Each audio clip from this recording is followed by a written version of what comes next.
আজকে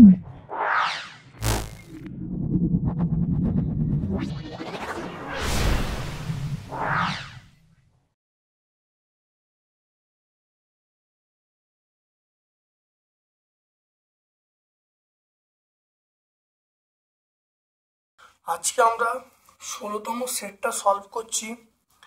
ভিডিওটা প্রথম থেকে শেষ পর্যন্ত দেখো।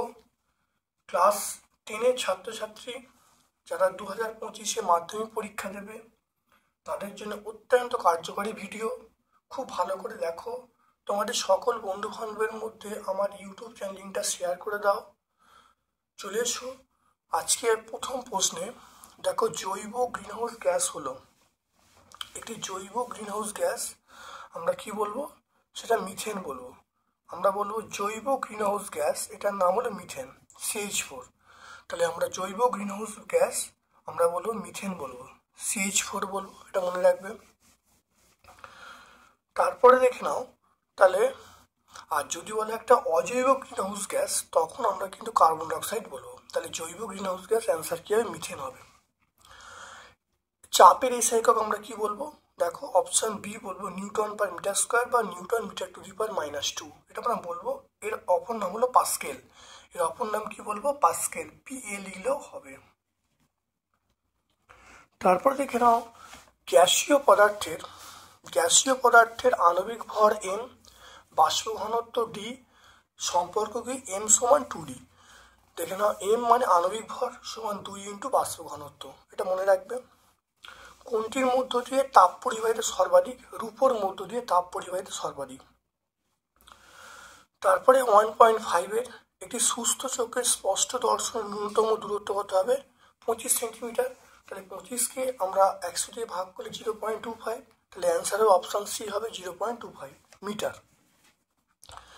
তারপর দেখে নাও, কোনো আলোকরশ্মি স্বচ্ছ কাঁচের স্ল্যাবের উপর লম্বভাবে আপতিত হলো, চ্যুতিকোণ কত হবে? লম্বভাবে পড়লো, তাহলে চ্যুতিকোণ 0 ডিগ্রি হবে। তারপর দেখে নাও, ফিউজ তারের বৈশিষ্ট্য হলো, ফিউজ তারের বৈশিষ্ট্য আমরা কি বলবো? ফিউজ তারের বৈশিষ্ট্য উচ্চ রোধ এবং তার নিম্ন, উচ্চ রোধ নিম্ন গলনাঙ্ক বিশিষ্ট তার। তারপর দেখে নাও, কোনটির উষ্ণতা বৃদ্ধির সঙ্গে রোধ হ্রাস পায় অর্ধপরিবাহী? অর্ধপরিবাহী বলতে সিলিকন, জার্মেনিয়াম এগুলো। তারপর দেখে নাও, তেজস্ক্রিয় পরমাণু থেকে বিটা কণা নিঃসরণের ফলে, দেখে নাও, তেজস্ক্রিয় পরমাণু থেকে বিটা কণা নিঃসরণের ফলে উৎপন্ন পরমাণুর পারমাণবিক সংখ্যা এটা বৃদ্ধি পায়। তারপর চলে এসছো হ্যালোজেন মৌলগুলোর মধ্যে। দেখে নাও, হ্যালোজেন মৌলগুলোর মধ্যে গ্রুপের সংখ্যা হলো 17।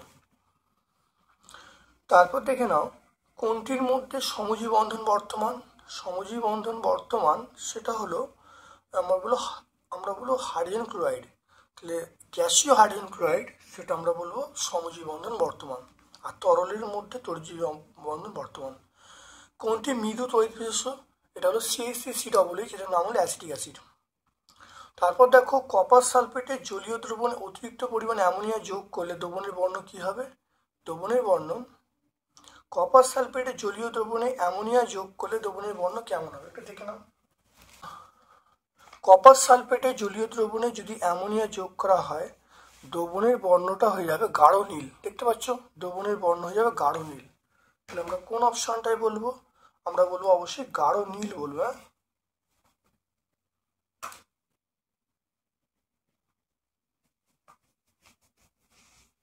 দ্রবণের বর্ণ আমরা বলবো কিন্তু গাঢ় নীল, এই অপশনটা হবে, বাদামি নয়। তারপর চলে এসো, দেখে নাও, কোন ধাতু সংকরে, দেখে নাও, কোন ধাতু সংকরে জিঙ্ক বর্তমান আমরা বলবো পিতলে জিঙ্ক থাকে, তাহলে পিতলে বলবো। তারপর দেখো, অ্যালকোহলে কার্যকরী মূলক আমরা বলবো OH বলবো, অ্যালকোহলে কার্যকরী মূলক। তারপর দেখে নাও, এটা 2.1-এ বায়ুমণ্ডলে কোন স্তর বেতার তরঙ্গে প্রতিফলিত করে? এটা আমরা আয়নমণ্ডল বলবো। আয়নমণ্ডল বলবো, বা এটাকে অপর নাম হলো থার্মোস্ফিয়ার বলবো। আমি মুখে বলে দিচ্ছি, নিশ্চয়ই বুঝতে পারছো। আয়নমণ্ডল। ট্রপোস্ফিয়ারে উচ্চতা বৃদ্ধির সঙ্গে উষ্ণতা কি হ্রাস পায়, এটা আমরা হ্রাস পায় লিখবো। তারপর দেখো 2.2, কয়লার একটি নমুনার তাপন মূল্য 30,000 কিলোজুল পার কেজি। এর মানে হলো যে 1 কেজি যদি কয়লাকে পোড়ানো হয় তাহলে সম্পূর্ণ দহনের 30,000 কিলোজুল তাপ উৎপন্ন হবে। আবার বলছি, 1 কেজি কয়লাকে যদি দহন করানো হয়, পোড়ানো হয়, তাহলে 30,000 কিলোজুল তাপ পাওয়া যাবে। এসআই পদ্ধতিতে আর এর মান কত? এসআই পদ্ধতিতে আর এর মান দেখে নাও 8.31 জুল পার মোল কেলভিন। তাহলে 8.31 joule mole inverse kelvin inverse. তারপর দেখে নাও চার্লস সূত্রানুসারে ভিটি লেখচিত্রের প্রকৃতি কেমন। এটা হলো মূল বিন্দু সরলরেখা। আমরা কেমন দেখবো, এটা লেখচিত্র হলো, আমরা লিখবো মূল বিন্দুগামী সরলরেখা। দেখে না ভিটি লেখচিত্র, তো এটার নাম হলো মূল বিন্দুগামী সরলরেখা। তারপর দেখে নাও তরলের আপাত প্রকৃত প্রসারণের মধ্যে কোনটা নিজ ধর্ম প্রকাশ করে। এটা আমরা বলবো প্রকৃত প্রসারণ সবসময় নিজস্ব ধর্ম প্রকাশ করে। তারপর দেখে নাও তাপ পরিবাহিতাঙ্কের এসআই একক।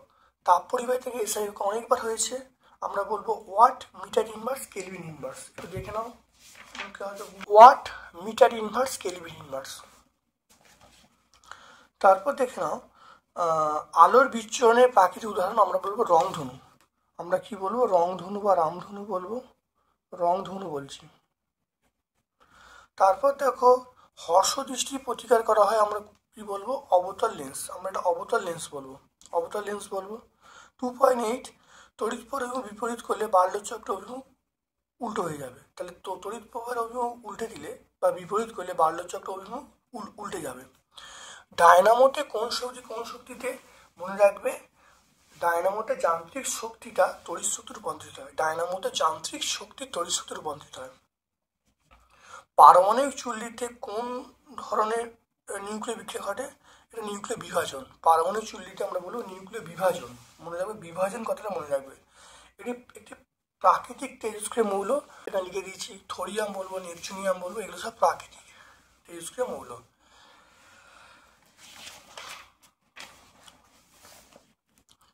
তারপরে চলে এসো, এটি ক্ষার ধাতু। দেখে নাও ছকে, এটি ক্ষার ধাতু, আমরা বলবো পটাশিয়াম বলবো। এটি ক্ষার ধাতু, পটাশিয়াম বলবো। তারপরে দেখো দুইয়েরটাই ইউরেনিয়াম মৌল, এটা নেপচুনিয়াম বলবো। হিমাটাইট থেকে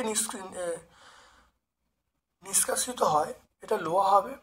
আর সর্বাধিক তড়িৎ ঋণাত্মক মৌল আমরা ফ্লুরিন বলবো। হয়ে গেল। তারপর দেখো সিওতে কোন বন্ধন দেখা যায়? দেখে নাও, সিওতে দেখো আয়নীয় বন্ধন। দেখে নাও, এটা আয়নীয় বন্ধন। CaO এটা কিন্তু আয়নীয় বন্ধন। তাহলে কোন বন্ধন? আয়নীয় বন্ধন আমরা বলবো। এটা আমরা আয়নীয় বা তড়িৎযোজী বলবো। CH4 এর লুজ ডট আঁকতে বলছে। দেখে নাও, CH4 লুজ ডট, এটা এঁকে দিলে উত্তর হয়ে যাবে। 108 পেজে আমরা পাবো, এটা পেজ নাম্বার 108-এ আমরা পাবো।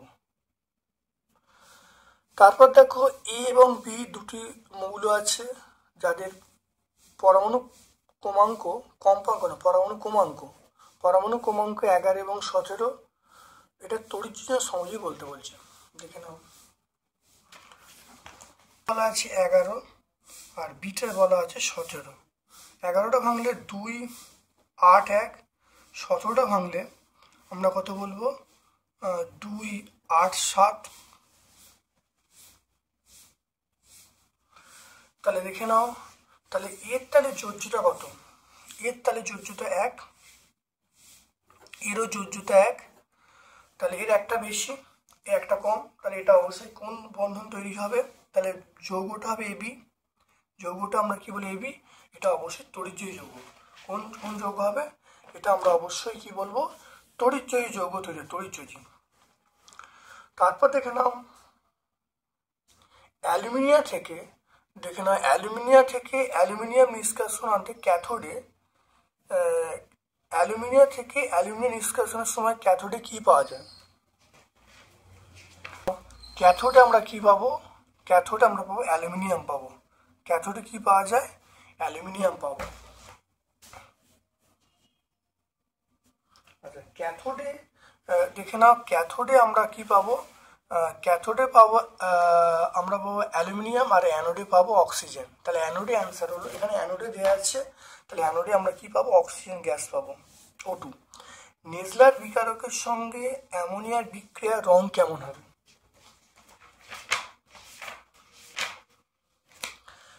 নেজলার বিকারকের সঙ্গে অ্যামোনিয়ার বিক্রিয়ার রংটা কি হবে? বাদামি বর্ণ, তামাটে বাদামি বা শুধু বাদামি লিখলে হবে। তাহলে তামাটে বাদামি বা বাদামি বর্ণ আমি লিখছি। লেড নাইট্রেটের জলীয় দ্রবণে H2S পারলে কালো বর্ণে অধক্ষেপ পড়ে, তার সংকেত কি? এটার নাম হলো পিবিএস, লেড সালফাইড, পিবিএস। তারপর দেখো আম্লিক পটাশিয়াম ডাইক্রোমেট দ্রবণের মধ্যে H2S পাঠালে বর্ণের কি পরিবর্তন হবে? দেখে নাও, আম্লিক পটাশিয়াম ডাইক্রোমেটের মধ্যে H2S পাঠালে দ্রবণের বর্ণ দেখো ছিল কমলা, হয়ে গেল সবুজ। তাহলে কমলা থেকে সবুজ হবে। তাহলে আমরা লিখবো কমলা থেকে সবুজ। এখানে লিখতে পারছি না, বলে দিচ্ছি, তোমরা লিখে নেবে। পেজ নাম্বার 123 তোমরা পেয়ে যাবে। তাহলে 123 তোমরা পেয়ে যাবে কমলা থেকে সবুজ, এটা পেজ নাম্বার 123। তারপর দেখো CH3CH2 বলে এই যৌগটির ইউপ্যাক নাম।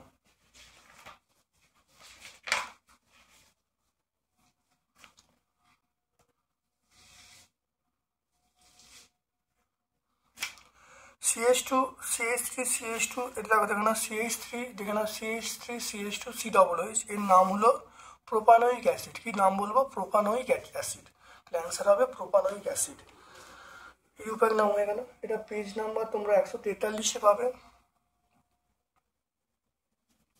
তারপর দেখো CH3CH2OH, এটার আমাকে বলেছে একটি সমবয়ব গঠন লিখতে বলছি, C2H6O। তাহলে আমরা একটা গঠনের আমরা লিখে দেবো। দেখে না, নয় এটা দেখুন, এটা লিখে দেবো। এরকমভাবে লিখলে ইথাইল অ্যালকোহল হবে, আর যদি এরকমভাবে লিখি তাহলে ডাইমিথাইল ইথার হবে। এটা আমরা 140 পেজে পাবো, 140 পেজে। সিএনজির ফুল ফর্ম হলো কম্প্রেসড ন্যাচারাল গ্যাস। একটু দেখে নাও, কম্প্রেসড ন্যাচারাল গ্যাস। এটা আমরা পেজ নাম্বার 144 পাবো। এটা আমরা 144 পাবো।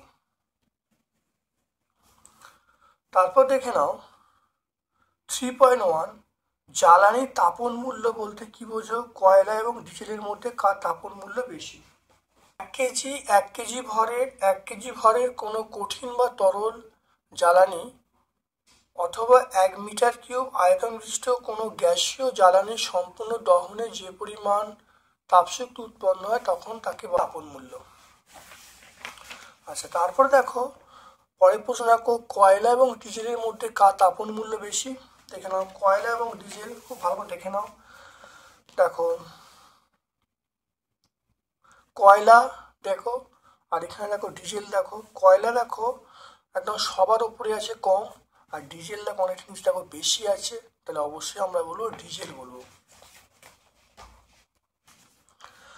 তারপর দেখে নাও 3.2, একটি বেলুনে 95 সেমি পারদের চাপে 0.8 লিটার বাতাস ভরা আছে। উষ্ণতার সমান রেখে যদি চাপ 76 সেমি করা হয় তাহলে আয়তন কত হবে? এখানে P1 বলা আছে 95 সেমি পারস্তম Hg।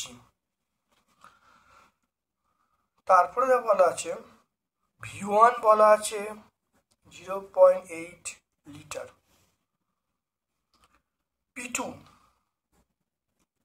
বলা আছে 76 সেমি Hg। এখানে আমাকে V2টা চাইছে। এখানে দেখো তাপমাত্রা কনস্ট্যান্ট বলা আছে তাপমাত্রা কনস্ট্যান্ট, মানে টি এখানে কনস্ট্যান্ট করা আছে। টি যদি কনস্ট্যান্ট, তাপমাত্রা কনস্ট্যান্ট, তাহলে বয়েল সূত্র পড়বে P1 V1 সমান আমরা বলবো P2 V2। এখান থেকে দেখো আমি V2-র মানটা বার করব, P1 V1 বাই P2। এখানে মানগুলো বসেছে। P1 এর মান কত 95, V1 এর মান 0.8, আর P2-র মান কত, এখানে P2-র মান 76। মানগুলো বসাচ্ছি। দেখো 19 দিয়ে কাটছি, 19 5 19 4, দেখতে পাচ্ছ 19 5 0.2 বলবো, এটা কাটাকুটি করলে আমরা 0.2 বলবো। তাহলে অ্যান্সার কত হবে, তাহলে V2-র মান আমরা পেয়ে গেলাম 1।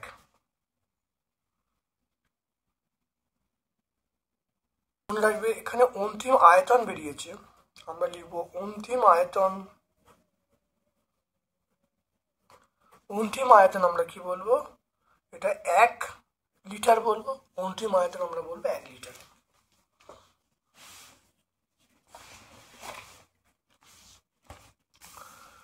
তারপর দেখে নাও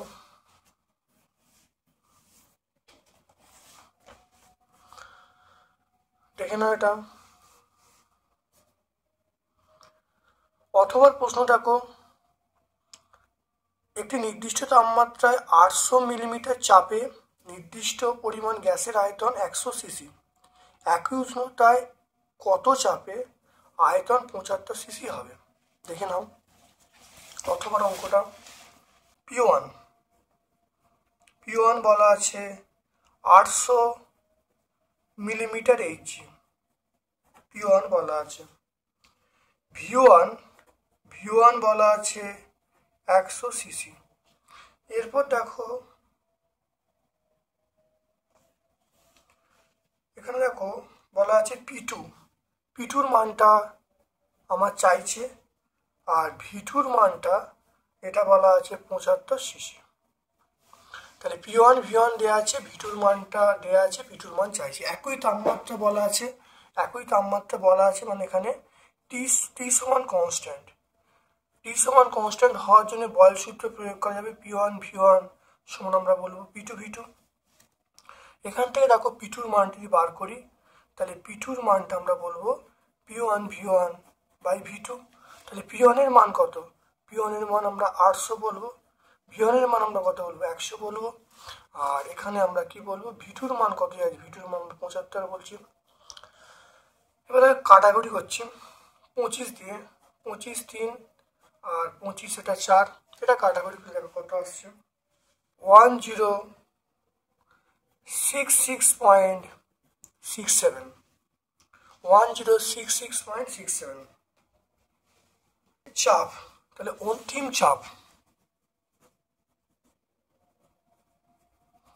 অন্তিম চাপ, কত হবে, অন্তিম চাপ হবে 1066.67 সেন্টিমিটার Hg।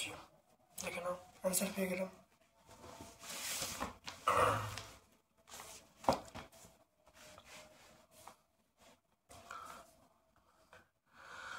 তারপর দেখো আলোর প্রতিসরণ সংক্রান্ত স্নেলের সূত্রটা লিখতে বলছি। দেখো প্রতিসরণ সংক্রান্ত স্নেলের সূত্র দেখে নাও। দুটি নির্দিষ্ট মাধ্যম নির্দিষ্ট বর্ণের আলোর প্রতিসরণের ক্ষেত্রে আপাতন কোণের সাইন প্রতিসরণ কোণের সাইন অনুপাত ধ্রুবক হয়। এটা দেখে নাও 43 পেজে আমরা পাবো। তারপর দেখো লেন্সের আলোক কেন্দ্র এবং ফোকাসের মধ্যে একটা বিস্তৃত বস্তু রাখলে প্রতিবিম্ব যে গঠিত হবে তার বৈশিষ্ট্য লিখতে বলছে।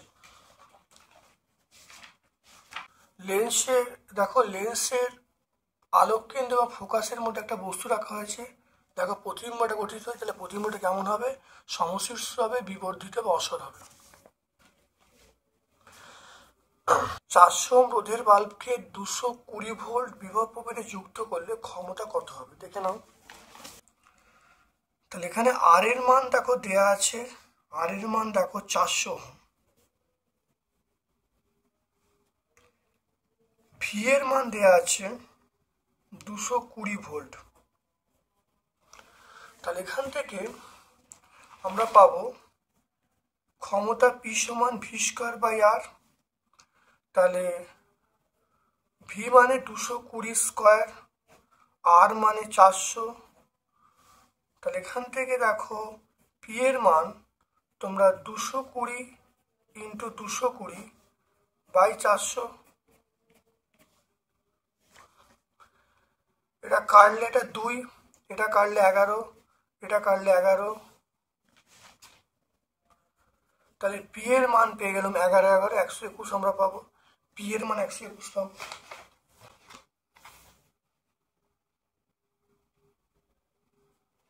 তাহলে তড়িৎ ক্ষমতা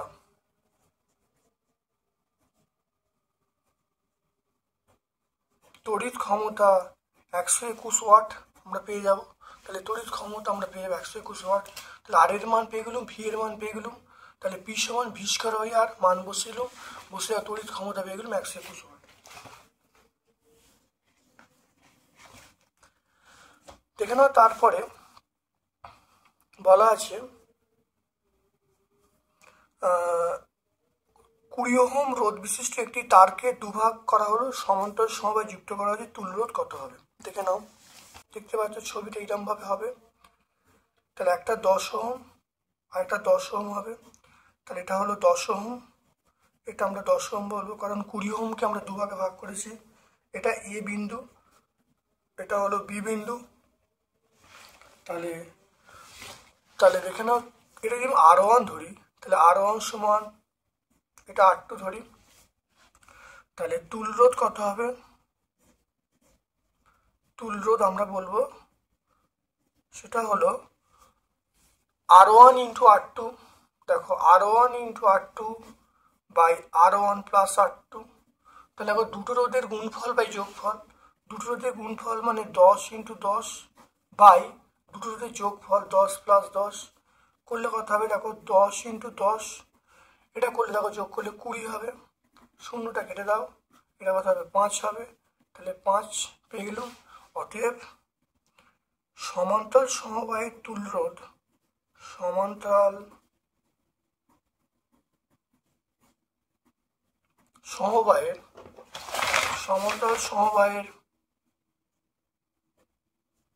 আমরা তুল্য রোধ পেয়ে যাব, সমান্তরাল সমবায়ের তুল্য রোধ পেয়ে যাব 5 ওহম।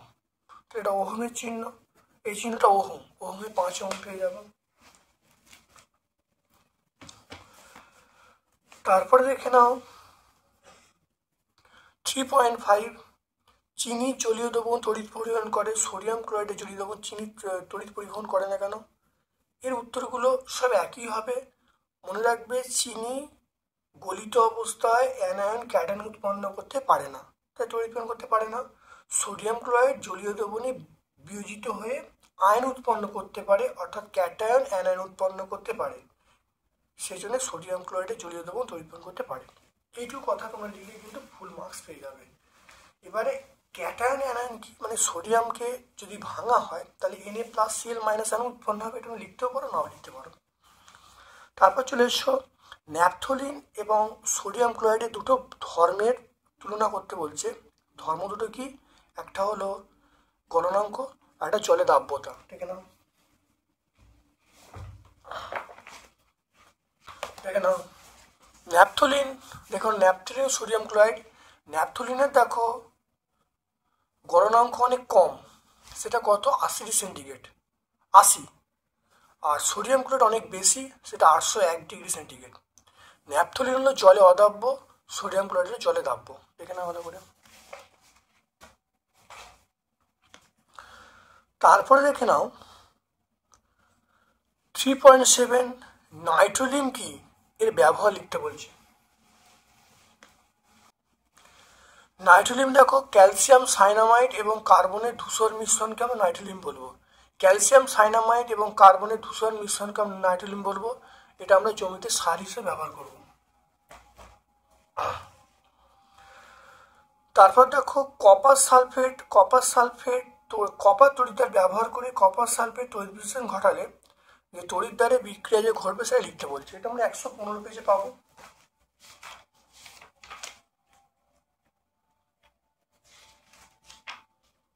দেখে নাও কপার সালফেটের দেখো তড়িৎ বিশ্লেষণ দেখতে পাচ্ছ, দেখো অ্যানোড এবং ক্যাথোডে দেখো বিকটা দেখে নাও ভালো করে, অ্যানোড ও ক্যাথোড বিকটা হয়ে যাবে।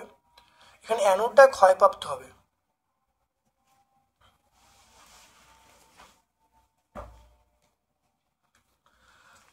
তারপর চলে এসো অথবার প্রশ্ন চলে এসো। দেখো তড়িৎ বিশ্লেষণ পদ্ধতিতে অ্যালুমিনিয়াম নিষ্কাশনে বিশুদ্ধ অ্যালুমিনিয়ামের সাথে ক্রায়োলাইট ও ফ্লুসপার মেশানো হয় কেন? খুব ইম্পর্টেন্ট প্রশ্ন, প্রায় প্রত্যেকটা পেজে আছে, দেখে নাও ভালো করে। এখানে দেখো না ক্রায়োলাইট ও ফ্লুসপার মেশানো হয়। দেখো আগে তাপমাত্রা ছিল 2000 সেন্টিগ্রেড, তাহলে এখন এটা মেশানোর ফলে মিশ্রণটা তাপমাত্রা 900 সেন্টিগ্রেড হয়ে যাবে, অর্থাৎ অনেক তাড়াতাড়ি নিষ্কাশন করা যাবে। অর্থাৎ শুধু অ্যালুমিনিয়াম থেকে আমি যদি অ্যালুমিনিয়াম নিষ্কাশন করি তাপমাত্রা প্রচুর লাগবে, সেটা 2000 সেন্টিগ্রেড। কিন্তু যদি ক্রায়োলাইট এবং ফ্লুসপার মেশানো হয় তাপমাত্রা অনেক কমে যাবে, কমে গিয়ে কত হয়ে যাবে, 900 হয়ে যাবে, অনেক তাড়াতাড়ি পাওয়া যাবে। বুঝতে পারছো? এই জন্যই কিন্তু আমরা ক্রায়োলাইট ও ফ্লুসপার মেশাই। তারপর চলে এসো অ্যাসিটিক অ্যাসিডের সাথে, দেখে নাও অ্যাসিটিক অ্যাসিড এবং সোডিয়াম বাইকার্বনেট এর সঙ্গে কোন কোন পদার্থ উৎপন্ন হয়? এটা আমরা 147 থেকে পেয়ে যাব। অ্যাসিটিক অ্যাসিড এবং সোডিয়াম বাইকার্বনেট দেখতে পাচ্ছ, অ্যাসিটিক অ্যাসিড এবং সোডিয়াম বাইকার্বনেট বিক্রিয়া করলে কি উৎপন্ন হবে? দেখো এটার নাম আমরা বলবো সোডিয়াম অ্যাসিডের উৎপন্ন হবে এবং জল উৎপন্ন, এটার নাম সোডিয়াম অ্যাসিডের কার্বন ডাইঅক্সাইড জল উৎপন্ন হবে। তোমরা ভাষাটা প্রথম লিখবে, তারপর বিক্রিয়া লিখে দেবে। দেখে নাও অথবার প্রশ্ন, দেখে নাও কার্বন টেট্রাক্লোরাইড দ্রবীভূত ব্রোমিন জলের মধ্য দিয়ে ইথিলিন গ্যাস পাঠালে কি ঘটবে?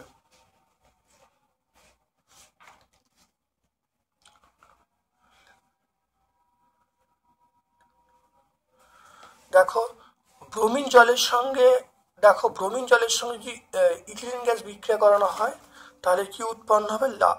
লাল বর্ণে ব্রোমিন জল বর্ণহীন হয়ে যাবে। আরো দেখে নাও এই বিক্রিয়াটা ঘটবে। 144 145 পেজে হবে। তারপর দেখে নাও বয়েল সূত্র, চার্লস সূত্র, অ্যাভোগাড্রোর সূত্রের উপর ভিত্তি করে আদর্শ গ্যাস সমীকরণ প্রতিষ্ঠা করতে বলছে। এটা পেজ নাম্বার 17। দেখে নাও বয়েল সূত্র, চার্লস সূত্র, অ্যাভোগাড্রোর সূত্রের সাহায্যে দেখো আদর্শ সমীকরণ ভালো করে দেখে নাও ভালো করে। আমি সমীকরণটা বলে দিলে উত্তর চলে, আমরা এইখান পর্যন্ত লিখবো, আদর্শ সমীকরণ পর্যন্ত লিখবো। তারপর দেখে নাও 7 গ্রাম, দেখে নাও 4.2 7 গ্রাম হাইড্রোজেন প্রস্তুত করতে কত গ্রাম অবিশুদ্ধ জিঙ্কের প্রয়োজন? এবং অবিশুদ্ধ জিঙ্কে 88% জিঙ্ক বর্তমান। ভালো করে দেখে নাও বিশুদ্ধ জিঙ্কের পরিমাণ, 88%, তাহলে অবিশুদ্ধ জিঙ্কের পরিমাণ আমরা কত বলবো? 100 - 88%, তাই 12% আমরা বলবো। খুব ভালো করে দেখে নাও, তাহলে Zn দেখে নাও Zn প্লাস H2 সমান আমরা বলবো Zn প্লাস H2। এখানে দেখে নাও 2 গ্রাম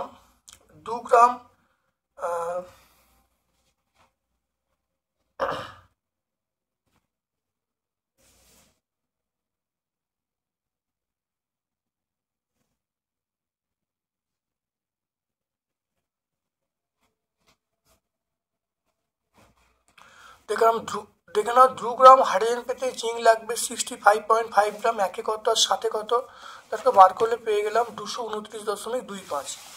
এবার দেখো অবিশুদ্ধ জিঙ্কের পরিমাণ আমরা কত বলবো? অবিশুদ্ধ জিঙ্কের পরিমাণ তাহলে আমরা বলবো যেটা বেরিয়ে যায় সেটা ইন্টু 100/88। এটা করলে যেটা উত্তর আসবে 260.51 গ্রাম আমরা পেয়ে যাব। কঠিনের আয়তন প্রসারণ গুণাঙ্কের সংজ্ঞা দিতে বলছে। দেখে নাও কঠিনের আয়তন প্রসারণ গুণাঙ্কের সংজ্ঞা দিতে বলছে, গাণিতিক রূপটা লিখতে বলছে।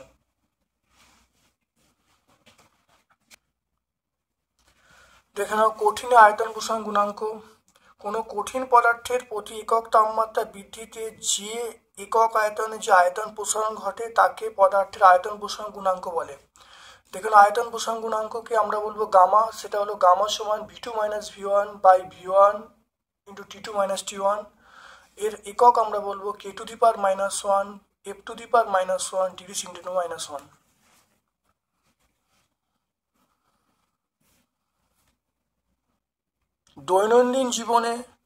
দৈনন্দিন জীবনে অভিজ্ঞতা থেকে কঠিন তরল গ্যাসের তাপীয় প্রসারণের উদাহরণ দিতে বলছে।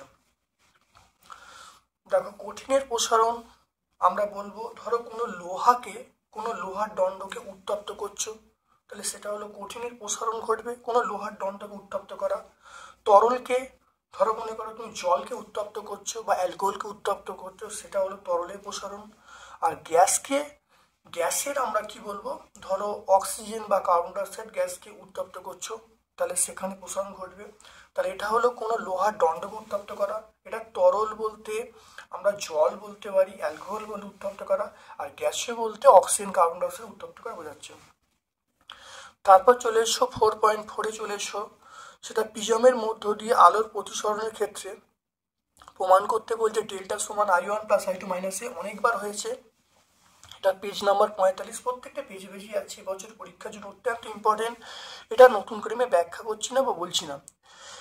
তারপর দেখে নাও, প্রিজমের মধ্য দিয়ে সাদা আলো বিচ্ছুরিত হলেও আয়তকার কাঁচের স্ল্যাবের মধ্য দিয়ে আলো বিচ্ছুরিত হয় না কেন? এই কাঁচ ফলকের মধ্য দিয়ে যদি আলো এবিসিডি কাঁচ ফলকের একটা স্ল্যাব নেওয়া হয়েছে PQRS, এটা আলোরশ্মি গতিপথ। তার এর মধ্যে যখন আলো যখন পড়বে তখন দেখো এর কোনো সমান্তরালে বেরিয়ে যাবে, কোনো বিচরণ ঘটবে না। কারণ এই কাঁচের পাতের মধ্যে প্রত্যেকটা আলোর বেগ সমান।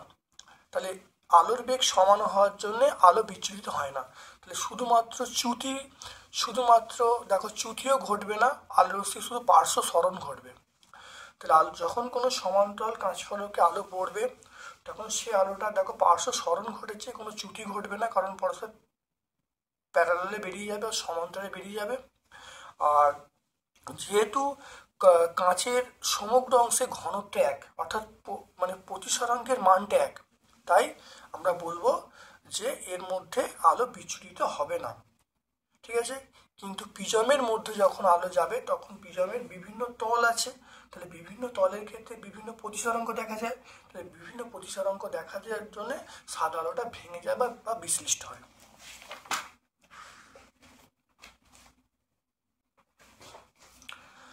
তারপর চলে এসো, কোন আলোকীয় ঘটনা দিনের বেলা আকাশকে, এটা আমরা বলবো এটা বিক্ষেপণের জন্য আকাশকে আমরা নীল দেখি। তাহলে দিনের বেলা আকাশকে নীল দেখার মেন কারণ হলো আলোর বিক্ষেপণ।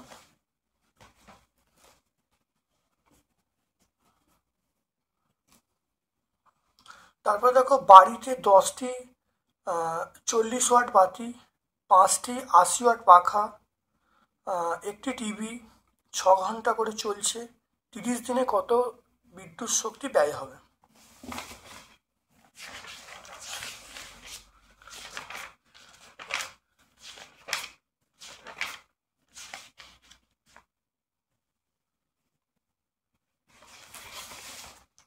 দেখে নাও, 10টা দেখে নাও ভালো করে। দেখো দৈনিক ব্যয়িত বিদ্যুৎ শক্তি দেখে নাও, 10টা পাখা, দেখো 10টা বাতি, 40 ওয়াটের বাতি, 10 × 40, 5টা 80 ওয়াটের পাখা, একটা টিভি প্রতিদিন দেখো 6 ঘন্টা করে চলছে।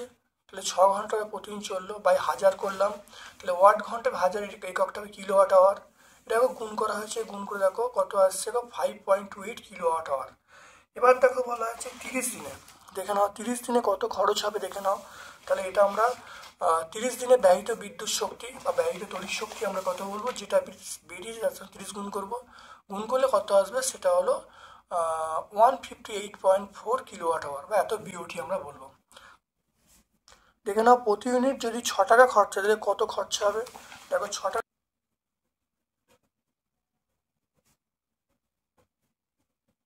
তাহলে মাসিক খরচ হবে তাহলে 158.4 × 6, এটা করলে যেটা আসবে সেটা হলো 950 টাকা 40 পয়সা। মাসিক খরচ দেখে নাও 950 টাকা 40 পয়সা আসবে।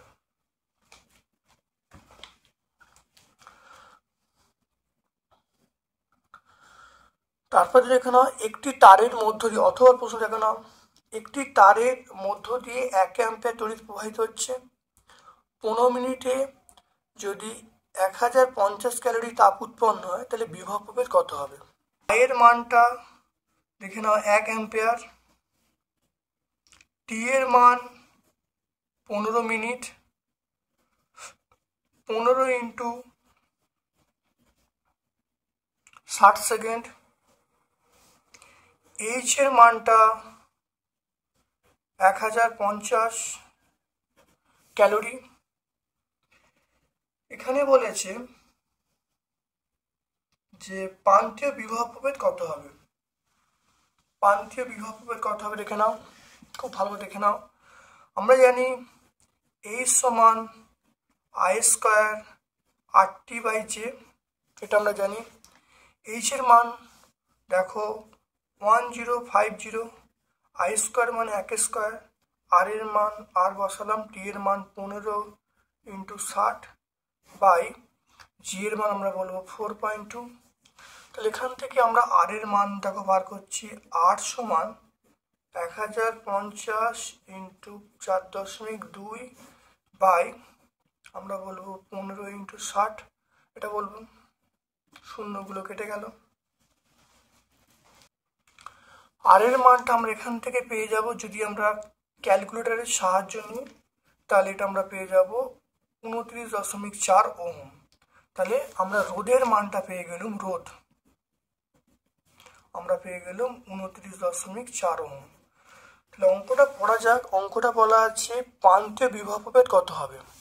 তাহলে আমরা বলবো ভি সমান আই আর বলবো। তাহলে ভি সমান আই আর, তাহলে এখানে বলা আছে ভি, ভি এর মান, ভি মানে প্রান্তীয়, আই এর মান কত 1, আর এর মান বসিয়েছি। তাহলে প্রান্তীয় বিভব প্রভেদ কত?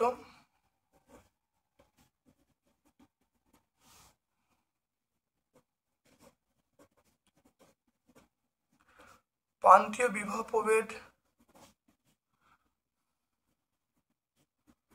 29.4 ভোল্ট। তাই 29.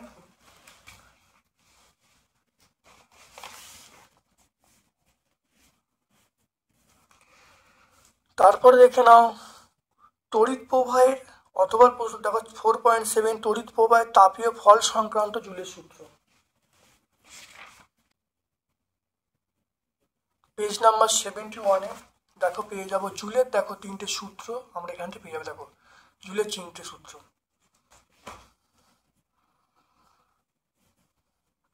অথবা প্রশ্ন 220 ভোল্ট 40 ওয়াট এবং 220 ভোল্ট 40 ওয়াট বাল্বকে 220 ভোল্ট মেইন লাইনে যুক্ত করা আছে। বাল্বটির মধ্য দিয়ে প্রবাহ মাত্রা নির্ণয় করতে বলছে। পি সমান আমরা ভিআই বলবো, পি সমান ভিআই। এখানে দেখে নাও, পি এর মান কত, পি এর মান দেখো এখানে দেখে নাও, পি এর মান 40 আর ভি এর মান 220। তাহলে আমরা পি এর মান বসাচ্ছি কত, পি এর মান, পি মানে ক্ষমতা, ক্ষমতার মান আমরা কত 40 বসাবো, আর ভি এর মান আমরা বসাবো 220 বসাবো, 220, আর আইটা বার হবে, প্রবাহ মাত্রা বার হবে। পি সমান যদি লিখে নাও আরো ভালো হয়, পি সমান আমরা বলবো ক্ষমতা, সেটা হলো 40 ওয়াট। পি সমান আমরা বলবো ক্ষমতা 40 ওয়াট। ভি সমান আমরা বলবো 220 ভোল্ট। দেখতে পাচ্ছি। তাহলে এখান থেকে আমরা আয়ের মানটা বার করব। আয়ের মানটা হলো 40/220, 40/220 করলে 0 0 কেটে দাও, তাহলে আয়ের মানটা পেয়ে যাব। তাহলে এটা 2 দিয়ে কাটলে তাহলে 2/11, তাহলে 2/11 বলবো।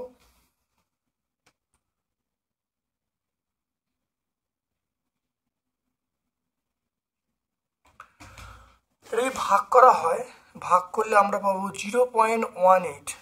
তাহলে অতএব তড়িৎ প্রবাহ মাত্রা,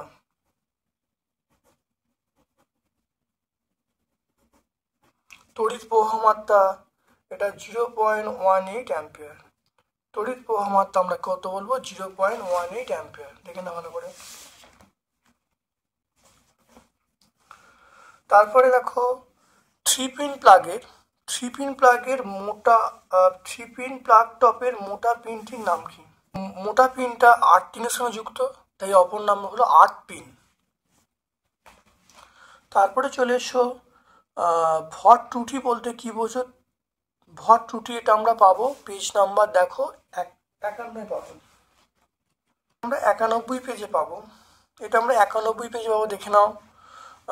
কোনো নিউক্লিয়াসে যতগুলি প্রোটন এবং নিউট্রন দিয়ে গঠিত হয় তাদের ভরের সমষ্টি অপেক্ষা নিউক্লিয়াসের ভর কিছুটা কম হয়, এই পার্থক্যকে আমরা বলবো ভর বিচ্যুতি বা ভর ত্রুটি বলবো। এটা 91 পেজে আমরা পাবো। এটা 91 পেজে। তারপর দেখো এর একটি ব্যবহার বলতে বলছে, তেজস্ক্রিয়তে একটি ব্যবহার বলতে বলছে।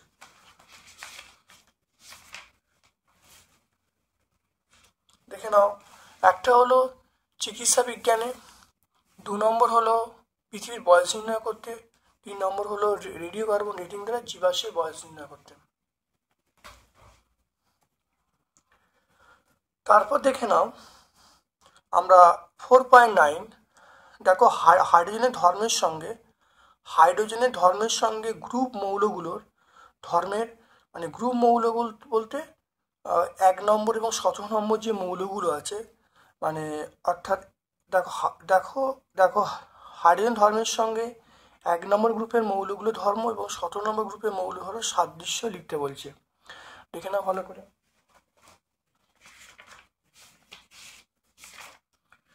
দেখে নাও ক্ষার ধাতুর সঙ্গে সাদৃশ্য পেয়ে যাবে, 1 নম্বর এবং 17 নম্বর গ্রুপের মধ্যেও সাদৃশ্য, ক্ষার ধাতুর সঙ্গে সাদৃশ্য, আর দেখো এখানে দেখো হ্যালোজেনের সঙ্গে সাদৃশ্য। দেখে নাও সাদৃশ্যগুলো আমরা পেয়ে যাব। এটা 100 পেজ আমরা পেয়ে যাব। তারপরে দেখে নাও তড়িৎযোজী এবং সমযোজী যৌগের মধ্যে পার্থক্য, এটা 100। জৈব যৌগ এবং অজৈব যৌগের মধ্যে পার্থক্য ভালো করে দেখে নাও, এই পার্থক্যগুলো লিখবে ভালো করে দেখে নাও।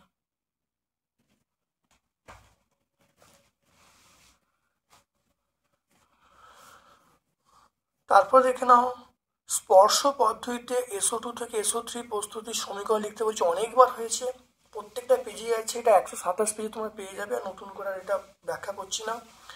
তারপর দেখো অ্যাসিটিনের সঙ্গে হাইড্রোজেনের জুট বিক্রিয়া বলতে বলছে, সমীকরণ লিখতে বলছে, এটা 145, এটা অনেকবার হয়েছে। এখানে অ্যাসিটিনের সঙ্গে দেখো হাইড্রোজেনের জুট বিক্রিয়া ভালো দেখে নাও ভালো করে বিক্রিয়া লিখবে আর ভাষাটা লিখবে। এনআই অনুঘটক উপস্থিতিতে 200 সেন্টিগ্রেড তাপমাত্রায় প্ল্যাটিনাম অনুঘটকের সাহায্যে সাধারণ তাপমাত্রায় অ্যাসিটিন বিক্রিয়া করে কি উৎপন্ন করে? ইথিলিন প্রথম উৎপন্ন করে, তারপরে ইথেন উৎপন্ন করে।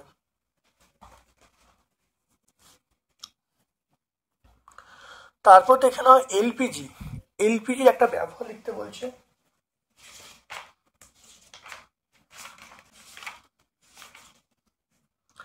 এলপিজি ব্যবহার দেখো আমরা বলবো, এটা বললো রান্নার কাজে বলবো, জ্বালানি হিসাবে বলবো এলপিজি ব্যবহার করা হয়।